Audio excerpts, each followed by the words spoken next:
പ്രശാന്തേ, നമ്മൾ ഈ NH-66 അതിന്റെ പണി ഇപ്പൊ നടക്കുക. നമ്മൾ ഗുരുവായൂരൊക്കെ പോകുന്ന വഴിക്ക് നമ്മൾ കാണുന്നുണ്ട്. ഗുരുവായൂർ ബസ്സിലൊക്കെ യാത്ര ചെയ്യുമ്പോൾ സന്തോഷമുണ്ട്. പാലത്തിന്റെ പണിയൊക്കെ നടക്കുന്നുണ്ട്. പാലം വരട്ടെ, റോഡ് ബ്ലോക്കിൽ കിടക്കുമ്പോഴും അതെ, റോഡിൽ കിടക്കുമ്പോൾ തന്നെയാണ് ഏറ്റവും കൂടുതൽ സന്തോഷം ഉണ്ടാവുന്നത്. എങ്ങനെയെന്നറിയോ ഈ പണി അങ്ങ് തീരുമ്പോൾ നമ്മുടെ വിഷമം അങ്ങ് തീരുമല്ലോ എന്നുള്ളതാണ്. അല്ലാതെ എപ്പോഴും നമുക്ക് ഇപ്പൊ ഈ രീതിയിലായിരിക്കില്ലല്ലോ. ശരി ആവട്ടെ. 66ന്റെ പണി നടക്കുന്ന തൃശ്ശൂര് കൊരട്ടിയിൽ ഇന്നലെ ഒരു തൂണിന്റെ ഒരു പില്ലർ, അതായത് പാലത്തിന്റെ പില്ലറിന് വേണ്ടി ഉണ്ടാക്കിയിട്ടുള്ള ഈ കമ്പികൾ ചേർന്ന ഒരു വലിയ കമ്പിക്കെട്ട് മറിഞ്ഞു വീണിക്കുക. വലിയൊരു ഭീമിന് തുല്യമായിട്ടാണ്. അത് ഭാഗ്യത്തിനാണ് ഈ പറയുന്ന പോലെ വാഹനങ്ങൾ അതുവഴി പോകാത്തത്. ടൺ കണക്കിന് വെയിറ്റ് ആണ്. അതെ. അപ്പൊ എന്റെ ചോദ്യം, റീൽസ് എടുക്കാനും അല്ലെങ്കിൽ പിന്നെ ഉദ്യോഗസ്ഥരുണ്ടോ ഇവിടെ എന്നൊക്കെ ചോദിച്ച ഒരു ഷോ നടത്തിയ, അതായത് പച്ച മലയാളത്തിൽ പട്ടി ഷോ നടത്തിയ ഒരു മന്ത്രി ഇവിടെയുണ്ട്, പൊതുമരാമത്ത്. കഴിഞ്ഞ ദിവസം നമ്മൾ കണ്ടു പെരുമ്പുഴ പാലം, ആലപ്പുഴയെ നമ്മൾ ബന്ധിക്കുന്ന ആ വലിയൊരു പാലം. അപ്പോൾ പിന്നെ പെരുമ്പുഴയല്ല, പെരുമ്പളം പാലം, ക്ഷമിക്കുക, പെരുമ്പളം പാലം. ഈ പെരുമ്പളം പാലത്തിന്റെ ഇനാഗുറേഷന് ബഹുമാനപ്പെട്ട G. സുധാകരനെ പോലും ഒഴിവാക്കി അതിന്റെ മൊത്തത്തിലുള്ള ക്രെഡിറ്റ് കൊണ്ടുപോയ ഒരു മന്ത്രിയാണ് ഇവിടെയുള്ള പൊതുമരാമത്ത് മന്ത്രി. എനിക്ക് ചോദിക്കാനുള്ളത്, ഇന്നലെ ഈ സംഭവം ഉണ്ടായി, ആരെങ്കിലും അറിഞ്ഞോ? ഇത് പറയുന്നതിനിപ്പുറമേ ഒരു പഴയ കഥ പറയാം. സ്ഥലത്തിൻ്റെ പേരോ ഒന്നും പറയുന്നില്ല, അത് കേട്ടിട്ടുള്ള ആളുകൾക്ക് അറിയാവുന്ന ഒരു സ്ഥലമാണ് നമ്മുടെ മാഹി, കേന്ദ്രഭരണ പ്രദേശമാണ്. മാഹിക്കും കണ്ണൂരിനും ഇടയിൽ ഒരു പാലമുണ്ട്. വളരെ ചരിത്ര പ്രധാനമായ ഒരു പാലമാണത്. ആ പാലത്തെക്കുറിച്ച് പ്രചരിക്കുന്ന ഒരു കഥ, ആ പാലത്തിൽ ആത്മാക്കളുടെ സാന്നിധ്യമുണ്ട്, അല്ലെങ്കിൽ ആ പാലം പണിയുന്ന സമയത്ത് അന്നത്തെ കാലത്ത് പാലത്തിൻ്റെ പില്ലറുകൾ ഉറയ്ക്കുവാനായി പാലത്തിൻ്റെ തൂണിന് വേണ്ടി എടുത്ത കുഴിക്കുള്ളിൽ നരബലി നടത്തി ജീവനോടെ ആളുകളെ ഇട്ടാണ് അതിൻ്റെ മുകളിലേക്ക് കല്ലുകൾ അടുക്കിയിരുന്നത് എന്നൊരു വിശ്വാസമുണ്ട്. ഇവിടേക്ക് വരികയാണെന്നുണ്ടെങ്കിൽ കാലം ഒരുപാട് വലുതായി. ഇപ്പോൾ ലോകം മൊബൈൽ എന്ന് പറയുന്ന 14 ഇഞ്ച് സ്ക്രീൻ, അല്ല 11 ഇഞ്ച് സ്ക്രീനിലേക്ക് ചുരുങ്ങി. എന്താ പറയുന്ന, ലോകത്തെ എല്ലാ കാര്യങ്ങളും നമ്മുടെ വിരൽത്തുമ്പിൽ ഒരു ഞെക്കിൽ കിട്ടുമ്പോഴും ഇപ്പോഴും ദേശീയപാതയിൽ ചോര ഒഴുക്കിയാണ് അവിടുത്തെ പണി നടക്കുന്നതെന്ന് പറഞ്ഞു കഴിഞ്ഞാൽ അതൊരു അതിശയോക്തിയോ അല്ലെങ്കിൽ അതൊരു വിരോധാഭാസമോ ഒന്നും അല്ല ചേട്ടാ. കാരണം ഒന്ന് ചിന്തിച്ച് നോക്കുക. കോയമ്പത്തൂർ നിന്ന് മുട്ടയും എടുത്ത് ആലപ്പുഴയിലേക്ക് പോകുന്ന ഒരു ഡ്രൈവർ, അയാൾ അല്പസമയം റോഡിൽ നിർത്തി വാഹനം നിർത്തി ഉറങ്ങാൻ കിടക്കുന്നു. അതിനുശേഷം അയാളുടെ കൂട്ടാളികൾ അദ്ദേഹത്തെ പാസ് ചെയ്തു പോകുമ്പോൾ കാണുന്നു. 10 മിനിറ്റിന് ശേഷം കേൾക്കുന്നത് ആലപ്പുഴ ദേശീയപാതയിൽ പില്ലറിന്റെ പണി നടക്കുന്നതിനിടയിൽ ആ പില്ലർ മൊത്തത്തോടെ നിലം പൊത്തി ആ ഡ്രൈവർ ആ വണ്ടി അടക്കം അതിനുള്ളിൽ പെട്ടുപോകുന്നു എന്നുള്ളൊരു വാർത്തയാണ് കൂട്ടുകാർ അറിയുന്നത്. ആ ശരീരം അതിനുള്ളിൽ നിന്ന് പുറത്തെടുക്കുവാനായി മണിക്കൂറുകൾ എടുത്താണ് ആ ഒരു വ്യക്തിയെ പുറത്തെടുക്കുന്നത്. ചിന്തിച്ചു നോക്കൂ, ഒരു മനുഷ്യനാണ് ടൺ കണക്കിന് വെയിറ്റുള്ള പില്ലറുകൾക്കടിയിൽ ഒരു വാഹനത്തിന്റെ ചെറിയ ക്യാബിനുള്ളിൽ ഞെരിഞ്ഞു കൂടിയിരിക്കുന്നത്. ഇന്നത്തെ ഒരു സമയത്ത് ചിന്തിക്കുകയാണെന്നുണ്ടെങ്കിൽ ഒരു ക്യാബിനുള്ളിൽ നമ്മളൊരു 10 മിനിറ്റ് ഇരുന്ന് കഴിഞ്ഞാൽ നമുക്കുണ്ടാകുന്ന ഒരു ഇറിറ്റേഷൻ അറിയാം, അല്ലെങ്കിൽ ഒരു ബുദ്ധിമുട്ടറിയാം. അപ്പൊ ഇത് മൊത്തത്തിൽ ഞെരിഞ്ഞ് കിടക്കുകയാണ്. ഇനി നമുക്കിപ്പോൾ കൊരട്ടിയിലേക്ക് പോവുകയാണെന്നുണ്ടെങ്കിൽ ചേട്ടാ, ടോൾ വീണ്ടും പുനഃസ്ഥാപിച്ചിട്ടുണ്ട്. തൃശ്ശൂര് ആമ്പലൂർ ടോൾ വീണ്ടും പുനഃസ്ഥാപിച്ചിട്ടുണ്ട്. ബ്ലോക്ക് എന്ന് പറഞ്ഞു കഴിഞ്ഞാൽ മണിക്കൂറുകൾ നീണ്ടു കിടക്കുന്ന ബ്ലോക്ക്, ശക്തമായ പൊടി, റോഡൊന്നും നനയ്ക്കാനുള്ള സംവിധാനമില്ല. പിന്നെ അവിടുത്തെ പണികൾ ചുമ്മാ പോകുമ്പോൾ ശ്രദ്ധിക്കുകയാണെന്നുണ്ടെങ്കിൽ നമുക്ക് കാണാൻ സാധിക്കും ചേട്ടാ, വലിയ 2 നില കെട്ടിടത്തിന്റെ വലിപ്പത്തിൽ ഈ ഇരുമ്പ് കേഡറുകൾ സ്ഥാപിച്ചുകൊണ്ടിരിക്കുകയാണ്. ആ കേഡറുകൾ സ്ഥാപിക്കുമ്പോൾ വിദഗ്ധർ തന്നെ പറഞ്ഞിട്ടുണ്ട് ഇത് എങ്ങനെയാണ് ചെയ്യേണ്ടത്, ഇത് വെൽഡ് ചെയ്ത് വേണം ഈ കേഡർ സ്ഥാപിക്കുവാൻ. പക്ഷേ ആർക്ക് ലാഭം ഉണ്ടാക്കി കൊടുക്കുന്നതാണോ, സർക്കാരിന് ലാഭം ഉണ്ടാക്കി കൊടുക്കുന്നതാണോ, അതോ ജനങ്ങളുടെ ജീവനും സ്വത്തിനും പട്ടി വില കൊടുക്കുന്നതാണോ എന്നറിയില്ല. നൂൽക്കമ്പിക്ക് സാധാരണ ഒരു വീടിന്റെ മുകളിൽ വാർക്കയ്ക്കായിട്ട് കയറി കെട്ടുമ്പോഴേക്കും നൂൽക്കമ്പി പിരിച്ചു വയ്ക്കുന്ന കണ്ടിട്ടില്ലേ? അതുപോലെ തന്നെ നൂൽക്കമ്പിക്ക് കെട്ടി 2-2.5 നില കെട്ടിടത്തിന്റെ വലിപ്പത്തിലുള്ള പില്ലറുകൾ ഉയർത്തിയിരിക്കുകയാണ്. ഇത് ഒന്നാമത്തെ കാര്യം, അതുവഴി പോകുന്നെന്ന് പറഞ്ഞാൽ കൂറ്റൻ കണ്ടെയ്നറുകൾ, ബസ്സുകൾ, അങ്ങനെയുള്ള വലിയ വലിയ വാഹനങ്ങൾ പോകുന്ന ഒരു വഴിയാണ് ഈ ദേശീയപാത. അതുവഴി ഒരു വാഹനം പോകുമ്പോൾ ഉണ്ടാകുന്ന ആ ഒരു പ്രകമ്പനം അല്ലെങ്കിൽ ആ ഒരു ക്വേക്ക് എന്താണെന്നുള്ളത് നമുക്ക് വ്യക്തമായിട്ട് മനസ്സിലാക്കാവുന്നതാണ്. ഈ സാധനം മറിഞ്ഞു പോയി കഴിഞ്ഞാൽ ഓടി വന്നിട്ട് പിടിക്കാനായിട്ട് അവിടെ സൂപ്പർമാൻ ഒന്നും അവിടെ വന്ന് ഡ്യൂട്ടിക്ക് നിൽപ്പൊന്നും ഇല്ല ചേട്ടാ. ഇത് മറിയും. ഇന്നലെ തന്നെ സംഭവിച്ചെന്ന് പറഞ്ഞാൽ ഈ പില്ലർ മറിഞ്ഞു വീഴുന്ന സമയത്ത് വാഹനങ്ങളുടെ ഒരു നീണ്ട നേരെയുണ്ട് ദേശീയപാതയിൽ.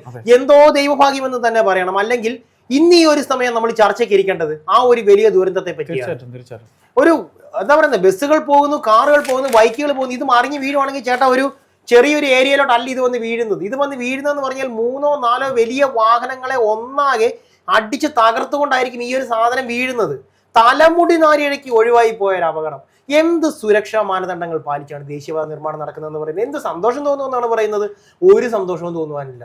കാരണം എന്താണെന്ന് ചോദിച്ചാൽ ഈ പറയുന്ന ആ ഒരു ഭാഗങ്ങളൊന്നും തകർന്നു കിടന്നോ അല്ലെങ്കിൽ അവിടെയൊന്നും ട്രാഫിക് ബ്ലോക്ക് ഉണ്ടായിരുന്ന സ്ഥലങ്ങളൊന്നും അല്ല ഈ പറയുന്ന കൊരട്ടി ഏരിയ ഒന്ന്. പിന്നെ അവിടെ ബ്ലോക്ക് ഉണ്ടായിരുന്ന കുറച്ച് ഏരിയകൾ എന്ന് പറയുന്നത് കൊരട്ടി ഭാഗത്തൊക്കെ ബ്ലോക്ക് എന്ന് പറയുന്ന അവിടുത്തെ സിഗ്നൽ സംവിധാനം കൊണ്ടാണ്. പക്ഷെ അപ്പോഴും അത് എത്രയാണ്, ഒരു സൈഡ് 2 വരി പാത, ഒരു സൈഡ് 2 വരി പാത, മൊത്തം 4 വരി പാതയാണ്.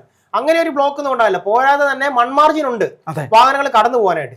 ഇപ്പോഴെന്തിനാണ് കൊട്ടിഘോഷിച്ച് ഈ പല സ്ഥലങ്ങളും തല്ലിപ്പൊളിച്ച് ഈ പറയുന്ന മേൽപ്പാലം ഉണ്ടാക്കിയിട്ടിരിക്കുക എന്നുള്ള ചോദ്യത്തിന് എനിക്ക് ഇന്ന് വരേക്കും ഉത്തരം കിട്ടിയിട്ടില്ല.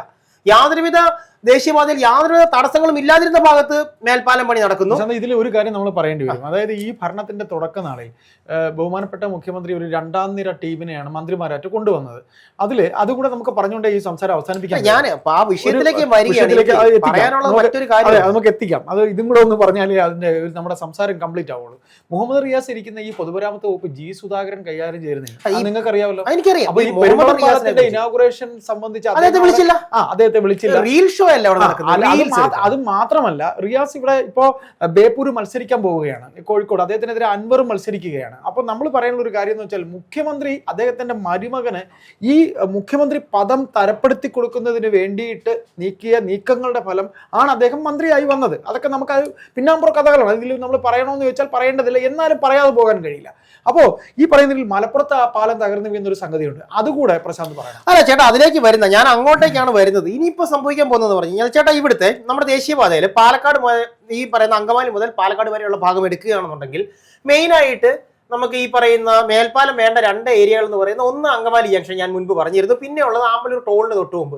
കാരണം വരന്തരപ്പള്ളിയിൽ നിന്നും അതുപോലെ തന്നെ കല്ലൂർ ഭാഗത്തു നിന്നും വന്നിട്ട് വാഹനങ്ങൾ ഇറങ്ങുന്ന ഒരു റോഡുണ്ട്. അതായത് പുതുക്കാട് സിഗ്നലിന്റെ അവിടേക്ക് തൊട്ട് മുമ്പ്, അതായത് പുതുക്കാട് KSRTC ബസ് സ്റ്റാൻഡ് കഴിഞ്ഞിട്ട് നമ്മൾ ഇവിടുന്ന് പാലക്കാട് പോകുമ്പോൾ KSRTC ബസ് സ്റ്റാൻഡ് കഴിഞ്ഞിട്ട് വരുന്ന പുതുക്കാട് ജംഗ്ഷൻ സിഗ്നലിന്റെ അവിടെ ബ്ലോക്ക് സർവ്വസാധാരണ. കാരണം വാഹനങ്ങൾ അകത്തേക്ക് പ്രവേശിക്കുന്നു, പുറത്തേക്ക് വരുന്നു. അവിടെ ഒരു പ്രധാന മേൽപ്പാലം ആവശ്യമാണ്. പക്ഷേ ഒരാവശ്യവും ഇല്ലാത്ത ഒരിടത്ത് കൊണ്ടുപോയിട്ട് മേൽപ്പാലം പണിത് വെച്ചിട്ട് അതിന്റെ എല്ലാം കൂടി തള്ളിമറിച്ചിടുമ്പോൾ ഒരു കാര്യം ചിന്തിക്കണേ.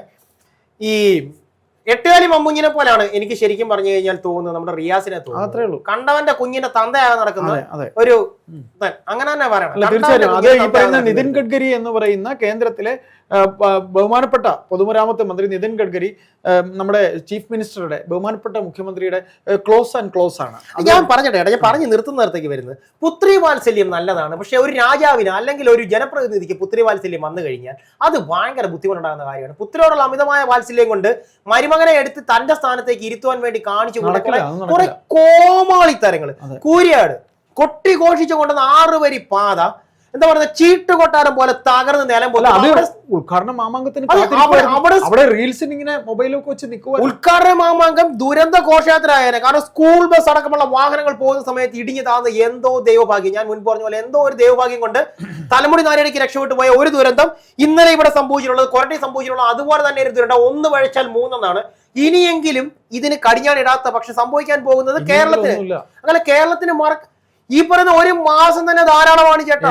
ഒരു മാസം ഈ വരുന്ന അവരിങ്ങനെ ക്ലിഫ് ഹൗസിൽ എന്തൊക്കെയാണ് ഇനി പിണറായിലേക്ക് കൊണ്ടുപോകാന്നുള്ളത് ചേച്ചി. പക്ഷെ ഞാൻ പറഞ്ഞു അത് അടുക്കിക്കൊണ്ടിരിക്കുക. ഒരു വലിയ ക്ലിഫ് ഹൗസിന് എന്തൊക്കെ ഇനി പിണറായിലേക്ക് കൊണ്ടുപോകാനായിട്ട് ചേച്ചി കമലച്ചേട്ടത്തെ അടുക്കിക്കൊണ്ടിരിക്കുക. ഞാൻ പറഞ്ഞത് ഒരു വലിയ ദുരന്തം വരുന്നതിന് ഇപ്പോൾ ഇതൊക്കെ തടയണം. പിന്നെ പൊതുജനങ്ങളുടെ കണ്ണി പൊടിയിടുക എന്ന് പറഞ്ഞു കേട്ടിട്ടുണ്ടെങ്കിൽ ഇതിപ്പോ തൃശ്ശൂർ ദേശീയപാത സംഭവിച്ചുകൊണ്ടിരിക്കുന്നത് പൊടിയിടുവല്ല, പൊടി പറത്തുവാണ്. ആ പൊടിയില് കാഴ്ചകൾ മങ്ങിക്കൊണ്ടിരിക്കുകയാണ്. ഇനി ഒരു കൂരിയാട് ആവർത്തിക്കാതിരിക്കട്ടെ, ഇനി ഒരു ആലപ്പുഴ ആവർത്തിക്കാതിരിക്കട്ടെ. അങ്ങനെ നമുക്ക് പ്രാർത്ഥിക്കാൻ മാത്രമേ പറ്റുള്ളൂ. പക്ഷെ എല്ലാം അവസ്ഥയിൽ